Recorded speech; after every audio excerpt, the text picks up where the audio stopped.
sizing for a flexi, a good place to start is to measure the size of your ponytail either by its thickness or by the length around its base.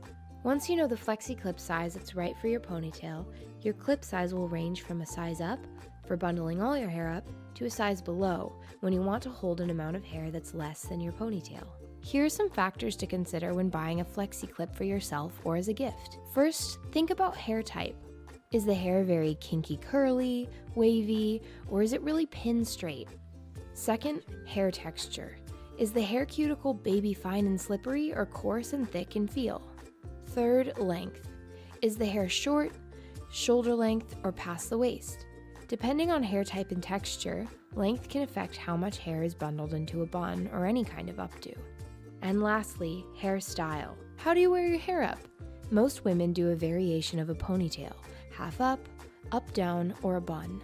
The flexi clip comes in 7 sizes that cover every hair type, texture, and length. It all depends on the size that fits you just right.